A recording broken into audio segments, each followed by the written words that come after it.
Ok, chicos, buenas tardes, buenos días, noches, donde estén. Hoy día vamos a hablar sobre el síndrome de distrés respiratorio agudo o distrés respiratorio del adulto. Ya, vamos a hablar desde desde la definición hasta ya el tratamiento. Primero, esto es un síndrome, ¿qué es, no? O sea, síndrome, es un síndrome clínico, pulmonar, que se caracteriza por ser agudo, por tener un comienzo agudo, es agudo, con hipoxemia e infiltrado bilateral en la radiografía. E infiltrado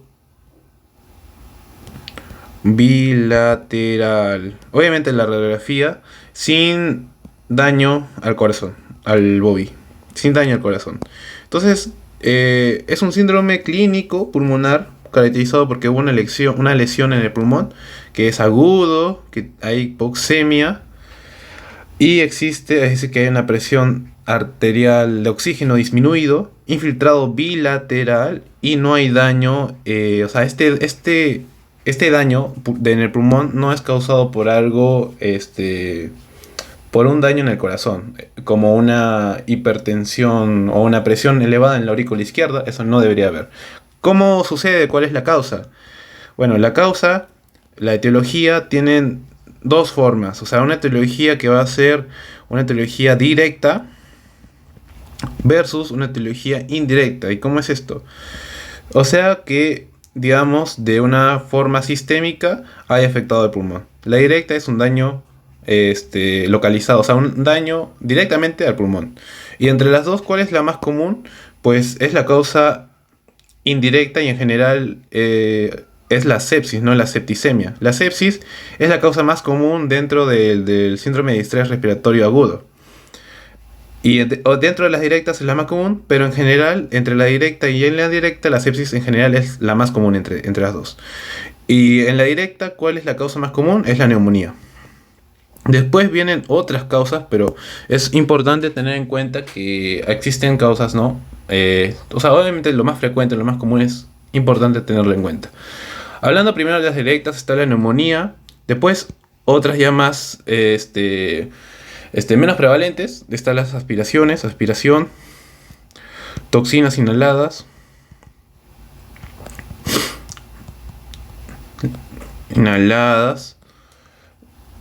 contusión o bueno, un trauma en el pulmón. Voy a ponerlo como trauma. Inhalación. Bueno, está considerado como toxinas inhaladas. Embolia grasa y trasplante de pulmón. Trasplante de pulmón. Obviamente, lo que sí o sí hay que acordarnos es lo más frecuente. Después en sepsis está traumas, pero traumas no en el pulmón, sino traumas en otras partes del cuerpo. Shock. Transfusiones masivas también.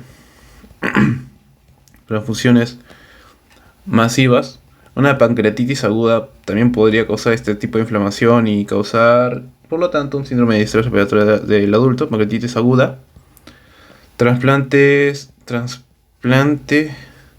de células madre.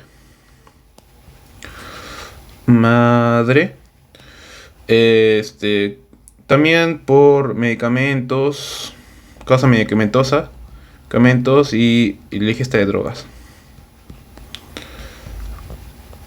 Acá como en vez de trauma voy a colocarlo como contusión pulmonar. Entonces ya hemos visto que tenemos las causas directas y las indirectas. Fisiopatológicamente, ¿qué es lo que va a ocurrir?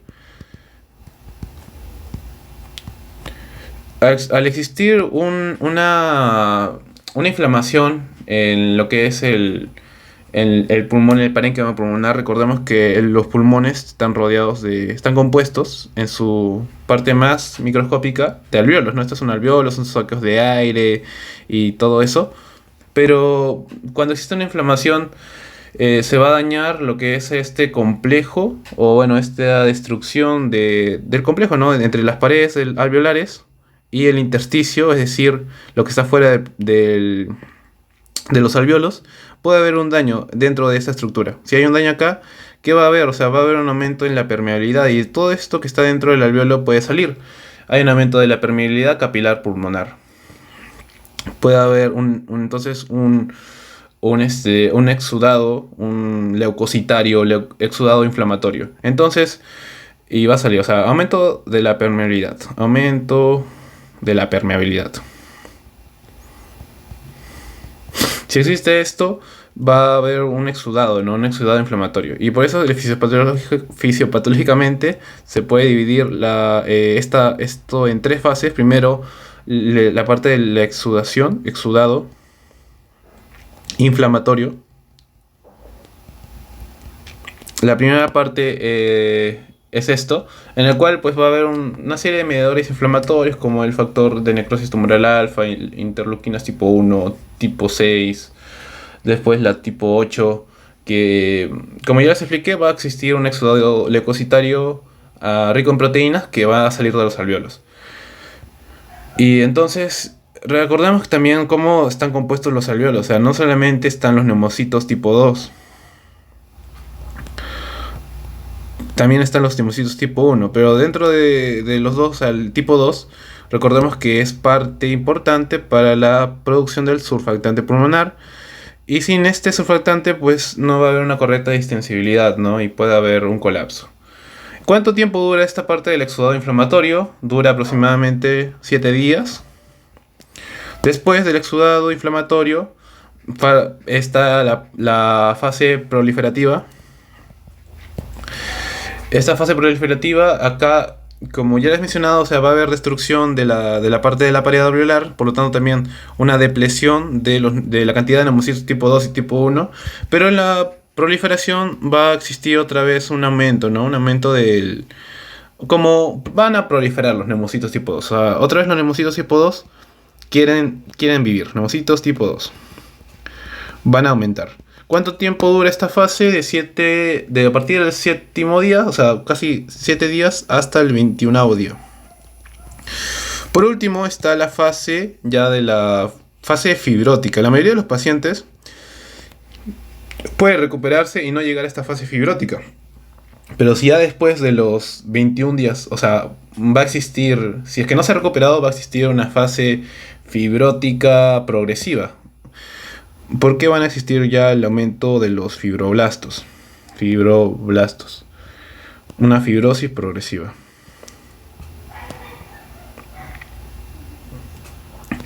Entonces ya hemos hablado de que existe fisiopatología, ya hemos hablado de las causas, la etiología.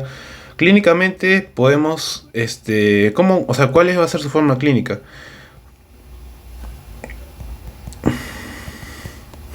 Clínicamente ya hemos mencionado que esto es un síndrome pulmonar agudo, ¿no? Entonces va a haber una disnea aguda. Clínicamente el paciente va a tener disnea aguda. También taquipnea. Taquipnea. Aumento de la frecuencia respiratoria. Taquicardia. Al no tener buena ventilación, el paciente puede presentar también lo que es la cianosis. Los crepitantes pueden estar también, como es bilateral, crepitantes difusos. Otros síntomas, puede ser la fiebre también, si es que está cursando con neumonías, fiebre, tos y dolor de pecho.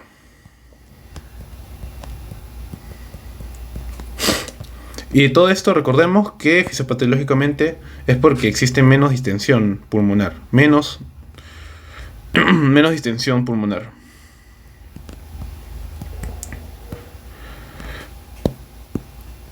Fisiopatológicamente es porque existe eso, ¿no? Porque hay destrucción de las paredes de los neumocitos tipo 2 y el pulmón es menos distendible, por decirlo así. Y también al existir, digamos, este proceso inflamatorio leucocitario, también puede existir lo que es una hipertensión pulmonar. una hipertensión en el pulmón, o sea, una hipertensión pulmonar. Si existe esto, va a producirse también una poscarga, aumento de la poscarga, ¿de dónde? Del ventrículo derecho. Ya. Entonces, ahora sí, eso es importante también saberlo. El diagnóstico, cómo diagnosticarlo y después cómo vamos a tratarlo. Voy a poner el diagnóstico en esta parte y el tratamiento lo voy a poner aparte, ¿ya? Porque es un poco grande. Diagnóstico. Hay que recordarnos 4 cositas, ¿ya? 4 cosas. Primero, ya les he dicho muchas veces que esto es agudo. Entonces ya tienen que quedarse claro eso. O sea, esto es un proceso agudo. ¿Cuánto tiempo consideramos agudo, cuánto no? Es un proceso agudo que tiene que durar menos... O sea, ¿qué me refiero con esto de menos 7 días? O sea que el paciente ha ingresado por neumonía, que los síntomas empezaron ayer y hoy día ingresó, llevan dos días. Después pasan 3, 4 y al quinto día empieza a presentar una disnea súbita, tiene taquicardia, taquipnea y aparte en la radiografía tiene infiltrados pulmonares difusos, le sacamos el PAFI, tiene menos de 200 y no está asociado a una falla cardíaca. Esto es un síndrome de distrés respiratorio. Entonces, a eso me refiero. No tiene que ser un proceso de mucho tiempo, sino la causa o la agresión clínica al pulmón conocida o los síntomas respiratorios nuevos tiene que ser menor de 7 días. Menos de 7 días, ¿ya? Después, en la radiografía tienen que existir infiltrados pulmonares difusos alveolares. Tienen que ser en ambos lados. Difusos o, bueno, bilaterales. También otro criterio es que tienen que existir todos estos criterios. No es que, digamos, con que estén 2 ya sí podría ser. No, tienen que estar los 4. La ausencia de la falla cardíaca. ¿Y cómo podemos medir, o sea, cómo podemos saber si en verdad no tiene esto? Por la presión capilar pulmonar. La presión capilar pulmonar tiene que ser menor. Presión capilar pulmonar tiene que ser menor o igual a 18 milímetros de mercurio. Pero esto puede ser un poco complicado. ¿Cuál es la otra manera? Y creo que así lo hacen en los hospitales, que no tienen mucho material. Usan el ProPNB, que esto se produce en las aurículas y tiene que tener un valor de menos de 300 para decir que tenemos ausencia de falla cardíaca. Pero más que la ausencia de falla cardíaca, lo que estamos buscando, recordemos, es que no exista una presión o, bueno, hipertensión, ¿no? Hipertensión de la aurícula izquierda. No tiene que existir eso. Hay que descartar todo lo que podría causarlo. O sea, hay que buscar si es que existe eso para así poder decir que tenemos un síndrome de distrés respiratorio agudo. Y por último, la cuarta causa es el PAFI. La presión de oxígeno sobre el FiO2. Tiene que ser menor o igual a 200 milímetros de mercurio para diagnosticarlo. Ojito que acá ha encontrado otros valores. He encontrado, no me acuerdo en cuáles libros, creo que en el de Harrison encontré así, o sea, menor o igual a 200 milímetros de mercurio. Pero en otros artículos, otros autores lo consideran como un PAFI, voy a ponerlo así, PAFI, menor o igual a 300 milímetros de mercurio, con un PEP, una presión al final de la expiración positiva mayor o igual a 5 centímetros de agua. Entonces ambos podrían considerarse, pero creo que más está consensado que así, ¿no? Que menos de 200. Algunos, como les digo, en algunos artículos encontré menos de 300, pero menos de 200 es como lo manejan la mayoría de libros. Ya está. Entonces, ya sabemos cómo diagnosticarlo. Y ahora vamos a explicar cuál es el tratamiento que debemos hacer. Ya, entonces en la parte de tratamiento, primero lo principal es tratar la patología. Tratamiento de la patología subyacente. ¿A qué me refiero con esto? Con la causa, ¿no? Lo que empezó este síndrome de distrés respiratorio agudo. ¿Qué es una neumonía? Pues trato la neumonía. Era una pancreatitis, trato la pancreatitis. Sepsis. Vamos, arreglamos la sepsis. ¿Ok? Ese es como que el objetivo principal. Pero obviamente el paciente viene en un estado agudo, viene en un estado que hay que ver qué tenemos que hacer en un principio. Primero, lo que se ha considerado es un soporte ventilatorio mecánico.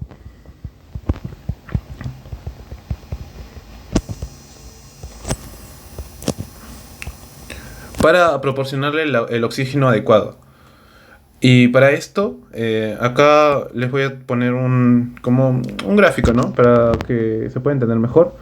Lo primero que tenemos que hacer es iniciar la ventilación limitada por el volumen sobre la presión. ¿Y a qué me refiero con esto? O sea, primero hay que hacer esto, iniciar la ventilación y tenemos que ver lo que es el volumen y la presión. O sea, acá voy a poner en un lado lo que hay que hacer y en otro lado lo que esperamos. Objetivos y límites, ¿no? Objetivos y límites. ¿Qué esperamos con iniciar la ventilación? O sea, que tengamos un volumen ventilatorio. Este volumen ventilatorio se ha comprobado. Hay dos tipos de volúmenes ventilatorios. En este caso vamos a darle un volumen ventilatorio suave, uno de baja corriente, porque vamos a darle menor o igual a 6 mililitros por kilogramo de peso corporal. Hay algunas... se ha bajado la mortalidad al tratamiento de esta patología, este síndrome, porque antes se pensaba que se debía mejor dar un mayor volumen ventilatorio. Antes se le daba mucho más volumen, que era de 12 mililitros. Pero a su vez, ¿esto qué causaba? O sea, hacía que, digamos, de todos estos alvéolos que están dañados, vas a meterle mucho volumen, pues eso también está mal. Vas a causar un volutrauma, vas a dañar los alvéolos, porque recordemos que no son muy distensibles, no tienen neumocitos tipo 2, quizás están recién entrando en la fase de proliferación y vas a meterle eso, pues vas a dañar mucho al paciente y puedes ocasionar su muerte. Gracias a que se han estudiado un poco más esto, se ha bajado la mortalidad al momento de tratar estas patologías. Y una presión de MZ de menos de 30 centímetros de agua. ¿A qué me refiero con esto? Que la presión que tiene el pulmón, que tienen los alvéolos, no tiene que ser tiene que ser menor a esto, porque si no puede ocasionar también dificultad al paciente. O sea, la presión del pulmón tiene que ser menor, a menos de 30 centímetros de agua. ¿Ya? Y después, digamos, el objetivo es que la frecuencia respiratoria esté menor o igual a 35 veces por minuto. Eso me refiero con iniciar ventilación en relación con el volumen y la presión. Y ahora, después de esto, vamos a oxigenarlo.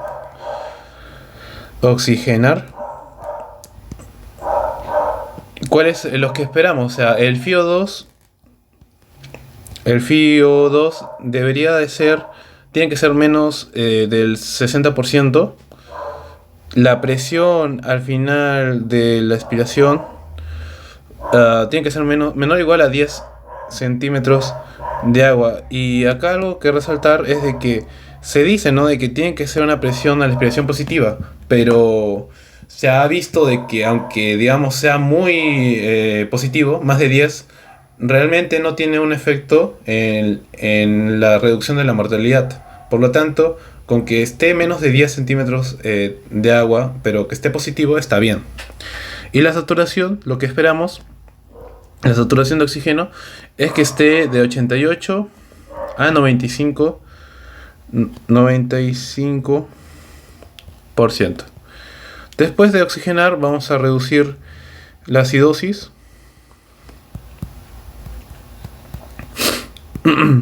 Porque si estamos metiéndole poco volumen, menos de 6 milímetros por kilogramo, hubo un estudio en el cual se le introdujo 4 mililitros, es 4 mililitros, no 4 milímetros, 4 mililitros por kilogramo, y pues al tener poco volumen, recordemos de que el CO2 es un gas que está en el volumen, y si digamos no tenemos una correcta respiración, este se puede acumular y puede ocasionar lo que es la acidosis. Por lo tanto, tampoco no tenemos que introducir tan poco volumen respiratorio.